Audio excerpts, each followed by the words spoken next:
Video from my May 13th, 2017 dive to Catalina Island aboard the Pacific Star with Power Scuba. The point of this dive was to test out my Panasonic GH5 in the Leo 3Y housing.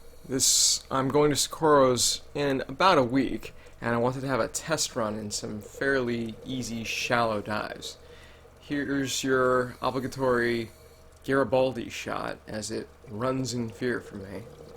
Overall, these were a nice set of dives. The viz was decent. I'd say somewhere around 15 to 20 feet, maybe a little better in places and a little worse in others.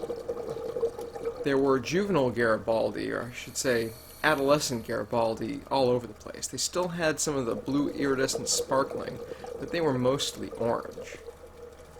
Always pretty to see. There were also schools of blacksmith that were feeding in small congregated groups. I've seen this behavior pattern before, and I've always found it to be kind of interesting. Little sets of them would break off from a larger school and feed in a given area.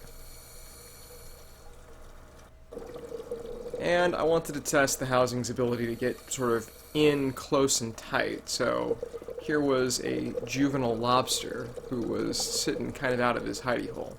I've always been told that if a lobster has one antenna pointing forward and another antenna pointing backward, you have to be kind of careful, because if you reach in the hole to grab him, he's likely feeling an eel behind him with that other antenna. This was a little round ray that I saw in like 20 feet of water. I believe this one's a male from the claspers. I followed it for a little bit, but it clearly was not happy that I was around. My video lights are probably a little too bright for it. The sea hares were out and mating. They weren't quite as big as the ones that I saw a few weeks ago, but still, they're huge, and the spaghetti-like strands of eggs were everywhere.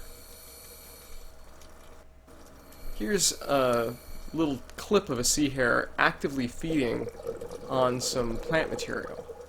Usually they're just kind of sitting there like bumps on the proverbial log.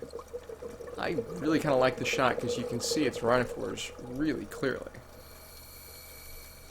And they do move in slow motion. This was one of my favorite parts of the trip, a giant kelpfish. I love seeing these guys.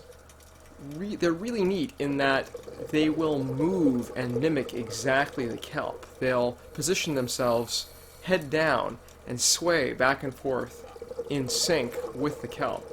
Once they've gone into any sort of algae or plant material, they just disappear. It's impossible to find them. There were also little baby horn sharks just about everywhere. This one was maybe 2 feet long, or thereabouts. Always cute. Always happy to see these little guys. There were also quite a few abalone. This was one of the larger ones. I didn't have an opportunity to feed it any kelp, but I'm happy to see the population coming back. Overall, a great set of dives.